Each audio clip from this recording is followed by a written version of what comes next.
Hello student, मैं विष्णु दिवाकर। इस video में हम बात करेंगे BA program semester 4 education discipline specific core course मानव अधिगम और संज्ञान को समझना। तो अभी हमने लास्ट वीडियो बनाई थी जिसके अंदर हमने जो है लेसन नंबर 2 का जो है ये कॉन्सेप्ट क्लियर किया था कि कारक क्या होते हैं। अब इसमें जो है हमने व्यक्तिगत कारक के बारे में अच्छी तरीके से चर्चा कर ली थी। अब जो दूसरी वीडियो है वो आपकी सामाजिक संस्कृति के बारे में, ठीक है। सामाजिक सांस्कृतिक कारक कौन कौन से होते हैं ये भी आपसे जो है एग्ज़ाम में पूछे जाते हैं। तो चलिए वीडियो को स्टार्ट कर लेते हैं कि सामाजिक कारक कौन कौन से हैं, ठीक है। उसके बाद में जो है इसका थर्ड आपका रह जाएगा पॉइंट, जिसके अंदर हमारा कौन सा रह जाएगा, जिसमें हमारा रह जाएगा सामाजिक सांस्कृतिक के बाद में मीडिया वाला, ठीक है। तो चलिए अब इस वीडियो को स्टार्ट कर लेते हैं देरी ना करते हुए।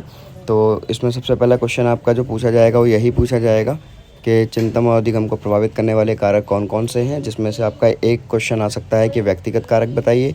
दूसरा क्वेश्चन आ सकता है आपका जो मैं अभी इस वीडियो में बनाने वाला हूँ, सोशल कल्चरल फैक्टर्स यानी कि सामाजिक सांस्कृतिक कारक, और तीसरा आपका मीडिया वाला। तो इस क्वेश्चन को जल्दी से समझ लेते हैं। जैसा कि नाम से ही विदित है कि ये कारक शिक्षार्थियों के समाज और संस्कृति से संबंधित है। ये ऐसे कारक हैं जो किसी व्यक्ति के अधिगम को प्रभावित करते हैं, लेकिन वे उस व्यक्ति के शरीर के बाहर मौजूद होते हैं। एक व्यक्ति के व्यवहार में परिवर्तन उस वातावरण का परिणाम है जिससे व्यक्ति संबंधित है। अब मनुष्य वह है जो उसकी यानी कि हेरिडिटी यानी कि आनुवांशिकता और उसका वातावरण यानी कि एनवायरनमेंट उसे बनाता है। आनुवांशिकता की भूमिका के बाद में ये सब पर्यावरण पर निर्भर होता है। पर्यावरण यानी कि हमारे आसपास के प्रत्येक लोग और आसपास की सभी चीज़ें। एक बच्चे का सामाजिक सांस्कृतिक वातावरण उसके सीखने को काफ़ी हद तक आकार देता है। एक व्यक्ति का परिवार, पड़ोस, समुदाय, साथियों के साथ संबंध, स्कूल, संस्कृति, जाति, वर्ग, जातीयता, धर्म आदि सामाजिक सांस्कृतिक विविधताएं यानी कि जो सोशल कल्चर डाइवर्सिटीज़ हैं और सीखने की जगह की भौतिक स्थितियां उसके पर्यावरण के घटक कहलाते हैं। तो ये बहुत आसान क्वेश्चन है और आप इसमें आराम से नंबर ले सकते हैं, क्योंकि आपको क्या याद रखना है, सिर्फ ये याद रखना है कि इसके पॉइंट कौन कौन से हैं। तो सबसे पहला पॉइंट है आपका परिवार यानी कि फैमिली। बहुत बहुत ईजी क्वेश्चन है, आप आराम से कर सकते हैं।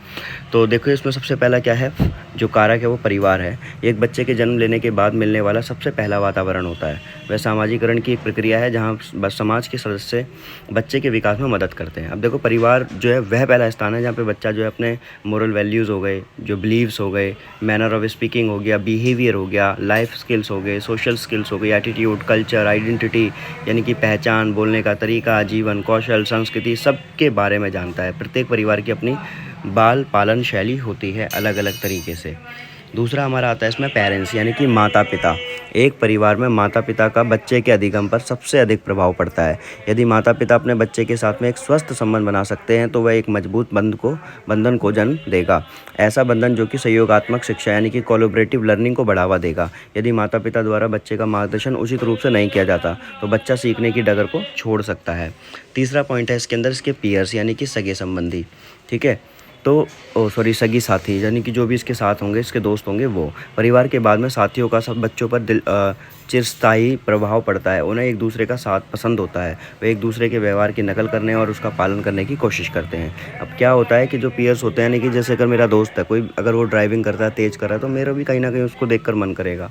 या हो सकता है कि भाई मेरे को जो है लॉन्ग हेयर रखने का शौक है, तो मेरा दोस्त मुझे देखकर भी रखने लग जाए। तो वो एक दूसरे के व्यवहार को नकल करते हैं। और यदि वे सकारात्मक व्यवहार यानी कि पॉजिटिव बिहेवियर देखते हैं तो इसका पालन करने की क्षमता अधिक संभावना रहती है कि वो अच्छा सीखेंगे। उसके बाद में आता है आपका पड़ोस और समुदाय यानी कि नेबरहुड एंड कम्युनिटी। अब परिवार के बाद बच्चे अपने पड़ोस और समुदाय से सीखते हैं। वहाँ से वे अपनी सामाजिक पहचान बनाने लगते हैं और बच्चे समाज में अपनी अहमियत समझने लगते हैं। इसलिए वे समाज द्वारा बनाई गई संरचनाओं के अनुरूप होने यानी कि ढांचे में फिट बैठने की कोशिश करते हैं। यदि समुदाय पर्याप्त रूप से पोषण करे तो शिक्षार्थी अपनी ताकत पर विश्वास करेंगे और समाज को बेहतर बनाने की दिशा में आगे कदम बढ़ाएंगे। अब स्कूल संस्कृति की बात करें, स्कूल कल्चर, तो शिक्षकों और स्कूल का उद्देश्य उनकी दूरदृष्टि और उनके आदर्श बच्चे के अधिगम को आकार देते हैं। ज्ञान निर्माण करने के रचनात्मक दृष्टिकोण का पालन करने वाले विद्यालय निश्चित रूप से अधिक आत्मविश्वासी शिक्षार्थी निर्मित करेंगे। इसमें न केवल शिक्षण अधिगम यानी कि टीचिंग लर्निंग की प्रक्रिया नहीं, बल्कि उसका जो इवैल्यूएशन है उसके मापदंड भी शामिल हैं। रटने पर ध्यान केंद्रित करने वाले स्कूल रोबोट का निर्माण करेंगे, ना कि स्वयं निर्देशित शिक्षार्थियों का। अगर स्कूल कल्चर ऐसा रहा कि सिर्फ बच्चा रट्टा मारे तो क्या होगा, सिर्फ रोबोट बनेंगे, बल्कि उसके अंदर कोई भी ऐसा विद्यार्थी नहीं निकलेगा जो स्वयं निर्देशित हो।